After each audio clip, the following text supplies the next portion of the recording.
Hello friend, आप लोग कैसे हैं। Welcome to my YouTube channel success. हमारे साथ में मैं सुनील कुमार आपका स्वागत करता हूं। आज का टॉपिक लेकर आया हूं जो गुरुद्वारों में महंतों द्वारा जो भ्रष्टाचार किया जाता था उसके संबंध में। पंजाब में गुरुद्वार सुधार और मंदिर प्रवेश आंदोलन। तो चलिए देखते हैं पंजाब में गुरुद्वार सुधार और मंदिर प्रवेश आंदोलन। औपनिवेशिक काल के दौरान पंजाब का अकाली आंदोलन और केरल का मंदिर प्रवेश आंदोलन भारतीय समाज के अंदर होने वाले घिनौने कार्य का अनुपम मिसाल है। औपनिवेशिक काल जब भारत अंग्रेजों के हाथ बंधा हुआ था, तो उस समय जो पंजाब में जो अकाली आंदोलन हुआ था वो अपने इस काल में तो जो था ना, भारतीय समाज में जो घिनौना हरकत होता है ना, वही उसमें हुआ था। और केरल का जो मंदिर प्रवेश है वो भी हुआ था। मंदिर में प्रवेश के लिए जो छोटे जाति के थे उसको प्रवेश नहीं करने किया जाना जाता था, पूजा पाठ नहीं किया, उसको क्षुद्र माना जाता था, क्षुद्र माना जाता था। पंजाब में अकाली आंदोलन की शुरुआत भले ही धार्मिक मुद्दों को लेकर हुई थी। पंजाब में जो अकाली आंदोलन की शुरुआत जो हुआ था वो धार्मिक लेकर हुआ था, लेकिन ये राजनीतिक बन गया। लेकिन इसका अंत भारतीय स्वतंत्रता संग्राम के एक महत्वपूर्ण घटना के रूप में हुई। क्या हुआ? धार्मिक से राजनीतिक हो गया और कहाँ चला गया? स्वतंत्रता आंदोलन तक चला गया। अकाली आंदोलन का मुख्य मकसद गुरुद्वारों का भ्रष्ट महंतों के चंगुल से आजाद कराना था। अकाली दल का क्या था कि जो भ्रष्ट महंत थे उसमें जो घटोला करते थे ना, घटोला, उसके चंगुल से छुड़ाना था। वहाँ पे जैसे क्या करते, कोई भी चढ़ावा हुआ, कोई भी चीज़ हुआ तो क्या करता है, लंगर लगा है तो उसमें घटोला, भ्रष्टाचार, वैसे समझ ना, भ्रष्टाचार करता था। क्या करता, अपना पॉकेट में घुसा लेता है। तो इसी के लेकर हुआ था। सिख राजाओं ने लगान मुक्त जमीन व खूब धन दिए थे। अब पहले के राजा थे मंदिरों और में, मस्जिदों और में क्या करते थे, गुरुद्वारा साहब में एक के बार चढ़ावा चढ़ा दे, धन दे देते थे, लाखों करोड़ों धन दे देते थे। उसमें क्या करता था, मंदिर में नहीं ला करके पॉकेट में रख लेता था, घर में रख लेता था, परिवार में बांट देता था, ऐश मौज करता था, राजा की तरह जीता था। भाई वो सेवा के लिए पैसा दिया गया है, आपके पॉकेट में रखने के लिए नहीं। 18वीं सदी में गुरुद्वारों का प्रबंध ऐसे सिख महंतों के हाथ में चला गया जो लंबे बाल या दाढ़ी नहीं रखते थे। इसी समय महंतों में भ्रष्टाचार पनपा। लगता है हमको गोरो नहीं तो क्या कर रहे, गुरुद्वारा में महंत बन गए का कि विद्रोह ना हो, धार्मिक रूप से एकजुट ना कर पाया आदमी को, सब भिन्न भिन्न रखे, तोड़ तोड़ करके रखे। लगता वही है। अंग्रेजी सरकार ने महंतों का पूरा समर्थन किया। अरे भाई, अपने धर्म के लिए सब समर्थन करता है ना, फिर ये क्या अंग्रेजों ने क्यों समर्थन किया महंतों का? दाल में तो कुछ जरूर काला है, भ्रष्टाचार तो है। अंग्रेजी शासन के दौरान सिख दो भागों में बटी थी। कितने भागों में थे? दो भागों में थे। एक ऐसा वर्ग जिसमें गुरुद्वारों के महंत और प्रबंधक थे। कौन थे? पहला वर्ग में गुरुद्वारों के महंत और प्रबंधक। उन्हें अंग्रेजी हुकूमत के प्रति वफादार बने रहने और राष्ट्रीय आंदोलन से दूर रहने का पाठ पढ़ाया। सिखों का दूसरा जो था ना, वो सुधारवादी वर्ग था। दूसरा राष्ट्रवादी था, वो राष्ट्रहित के लिए काम करता था। गुरुद्वारों का भ्रष्ट महंतों और सरकारी प्रबंधकों के चंगुलों से आजाद कराने के लिए संघर्ष कर रहे थे। अब बताओ, उसको तो अब सब कुछ मिलता था, तो उसका क्या मतलब था? जो राष्ट्रवादी है, धर्मनिरपेक्ष है, वो ना क्या कहते हैं, देश के प्रति अपने समर्पित रहेंगे। उसको तो काम है, पैसा पॉकेट में आ रहा है, चलो काम बन रहा है, खा पी रहा है, हो रहा है। क्योंकि वो हमको लगता है कि भारतीय मतलब हो ही नहीं सकता है, या तो उसको ब्लैकमेल करता होगा, अंग्रेज किसी तरह से कि नहीं मेरे समर्थ में नहीं रहोगे, या तो गोरे रखता होगा ला करके, गोरे सबको महंत बना देता होगा, क्या पता, कुछ भी हो सकता है। तो इसी कारण क्या हुआ, आंदोलन चालू हुआ। भ्रष्ट महंतों के खिलाफ आंदोलन 1920 ईस्वी में काफी तेज हो गया। कब तेज हो गया, 1920 ईस्वी में काफी तेज हो गया। सुधारवादी आंदोलनकारियों ने छोटे छोटे गुट बनाए जिन्हें जत्था कहा जाता था। अब क्या किए, सुधारवादी जो थे वो अपना छोटा छोटा गुट गुट बना बना करके जगह जगह पे आंदोलन करते थे, मजबूत करते थे। आगे देखिए, आंदोलनकारियों की मांग थी कि गुरुद्वारों का प्रबंध स्थानीय भक्तों को सौंपा जाए। क्या था आंदोलनकारियों की मांग, कि जो वहां पे स्थानीय भक्त था ना, जो उसके भक्त से रेसिडेंसी से वहां के रहने वाले थे, उसको सौंप दिया जाए, किसी बाहरे को नहीं दिया जाए। उदारवादियों को शुरू में ही यह सफलता मिल गई और तमाम गुरुद्वारों पर से महंतों का नियंत्रण खत्म हो गया। अब क्या हुआ, उदारवादियों का जो शुरू में ही यह सफलता मिल गया, उसका जो इच्छा था वो पूरा हो गया। और ये था कि जितने भी बाहरी महंत है, महंतों सब है, उसका जो है ना उस पर से जो वर्चस्व हट जाए, नियंत्रण खत्म हो जाए। स्वर्ण मंदिर, अकाल तख्त व अन्य गुरुद्वारों की नई व्यवस्था के लिए नवंबर 1920 ईस्वी में सुधारवादियों के एक बैठक बुलाई गई और एक समिति चुनी गई। समिति का नाम क्या था, शिरोमणि गुरुद्वारा प्रबंधक समिति। क्या है, शिरोमणि गुरुद्वारा प्रबंधक समिति के नाम से जाना गया। अब पूछेगा कि कौन सा समिति बना गया, तो याद रखिएगा, शिरोमणि गुरुद्वारा प्रबंधक समिति। 1920 ईस्वी में शिरोमणि अकाली दल का गठन किया गया। कब अकाली दल का गठन किया गया, 1920 ईस्वी में शिरोमणि अकाली दल का, जिसका उद्देश्य गुरुद्वारा से संबंधित अन्य मांगों के लिए आंदोलन चलाने के लिए था। अभी भी अकाली दल पंजाब में चलता है, शिरोमणि अकाली दल अभी भी पार्टी चल रहा है। 1920 ईस्वी में ही गांधी जी के नेतृत्व में असहयोग आंदोलन चल रहा था। क्या हुआ, 1920 ईस्वी में भी गांधी जी के नेतृत्व में असहयोग आंदोलन चल रहा था। सुधारवादी आंदोलन के तमाम नेता असहयोग आंदोलन से जुड़े हुए थे। इसका परिणाम यह हुआ कि अकाली दल और शिरोमणि गुरुद्वारा प्रबंधक समिति ने अहिंसा को अपना सिद्धांत मान ली। क्या किया, सबने असहयोग आंदोलन के तमाम से जुड़े हुए थे। इसका परिणाम यह हुआ कि अकाली दल क्या क्या था, उस सब दल का जो जितना भी नेता था वो असहयोग आंदोलन से जुड़े हुए थे। असहयोग आंदोलन किसके नेतृत्व में चल रहा था, तो गांधी जी के नेतृत्व में चल रहा था। और गांधी जी क्या थे, अहिंसा के पुजारी थे, सत्य और अहिंसा के पुजारी थे। तो क्या के सब नेता ने उसके अहिंसा अपना लिया, सिद्धांत अपना लिया। 1921 में गुरु नानक के जन्म स्थान ननकाना में पहली बार अकाली आंदोलन को हिंसा का मार्ग अपनाना पड़ा। कहाँ पे, गुरु नानक के जन्म स्थान ननकाना कहाँ पड़ता है, पाकिस्तान के ननकाना जिला में पड़ता है, पाकिस्तान में पड़ता है गुरु साहिबाना। तो अपनाना पड़ा ननकाना। गुरुद्वारा का महंत नारायण दास गुरुद्वारे पर अपना नियंत्रण खत्म करने का पर तैयार नहीं था। वो अपना गुरुद्वारे पर जो नारायण दास थे वो खत्म करना चाहते थे, अपना ही नियंत्रण रखना चाहते थे। महंत ने आंदोलनकारियों से निपटने के लिए हिंसा की सारी तैयारियां कर लिया था।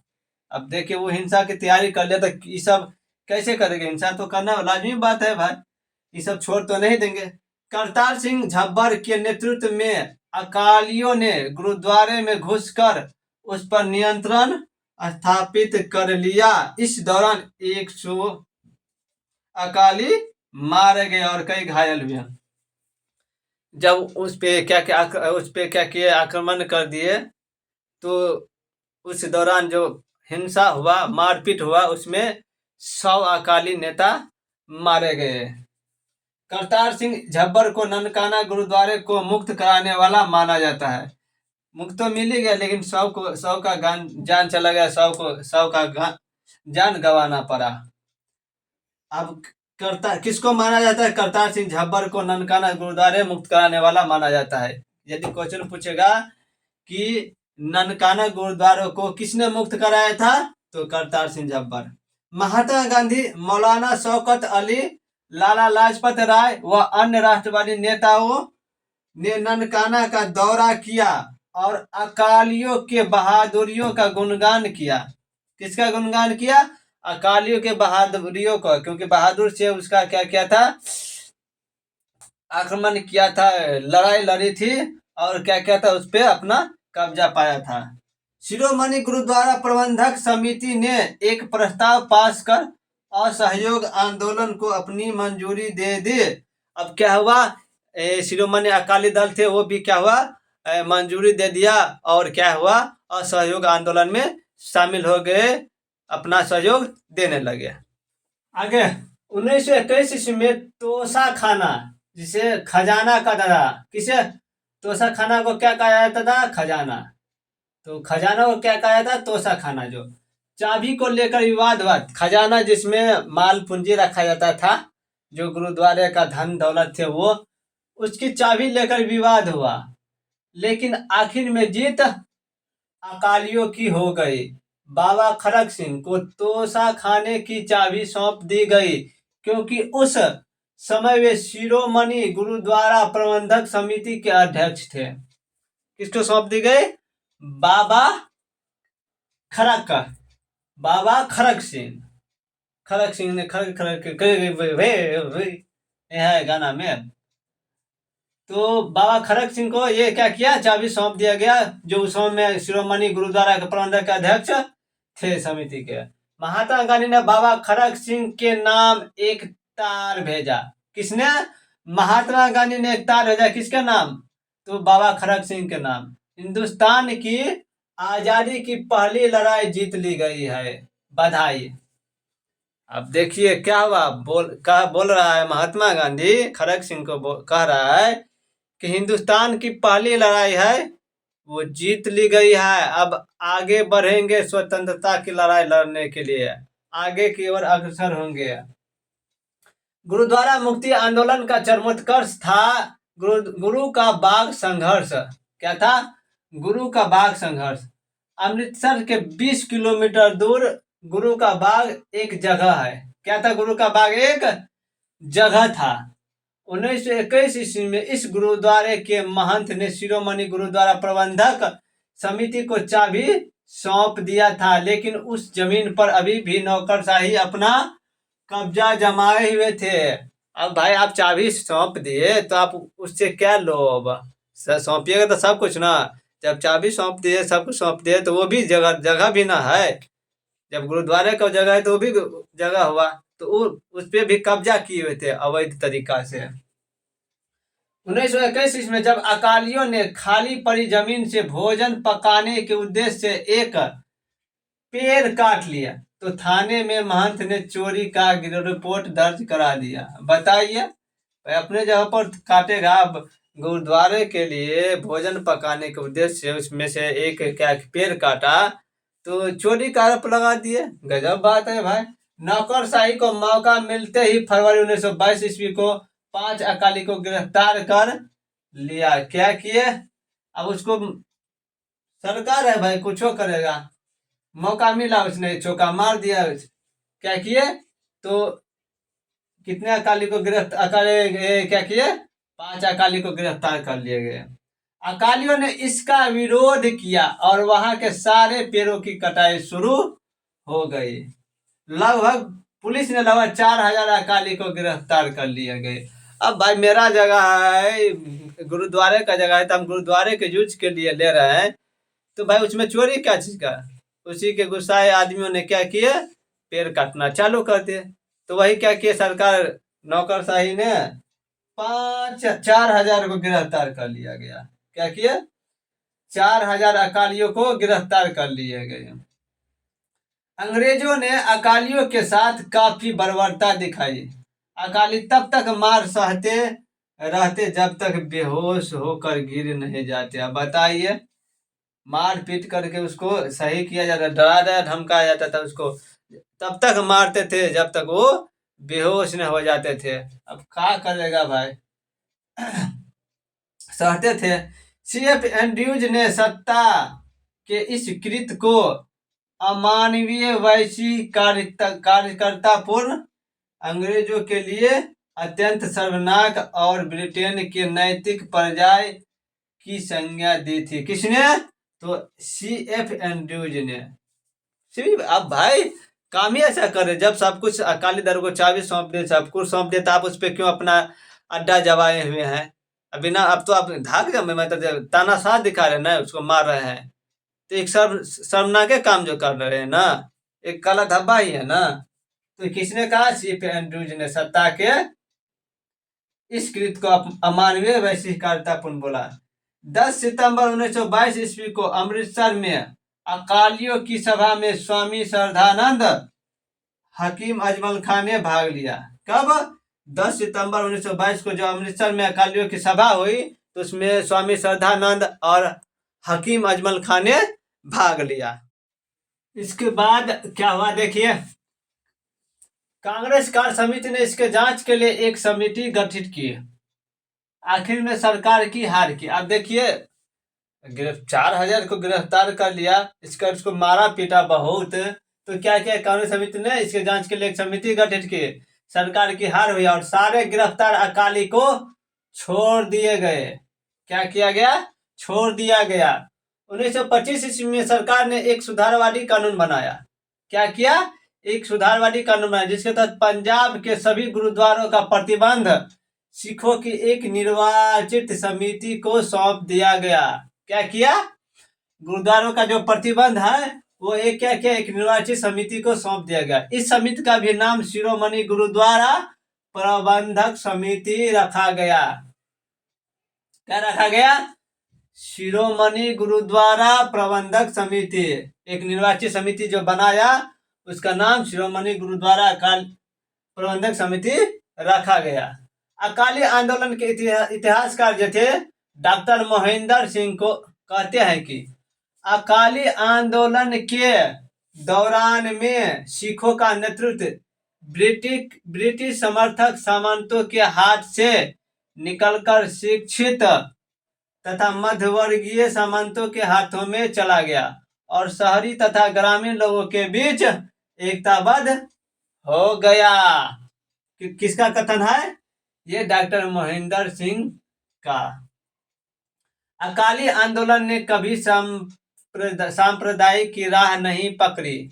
मोहिंदर सिंह ने कहा है, देखिए एक और स्टेटमेंट उसका क्या है, विदेशी हुकूमत से आजाद कराने के भावना में ही पंजाब सूबे के सिखों, हिंदुओं और मुसलमानों के अकाली आंदोलन के झंडे तले एकताबद्ध किया। क्या किया?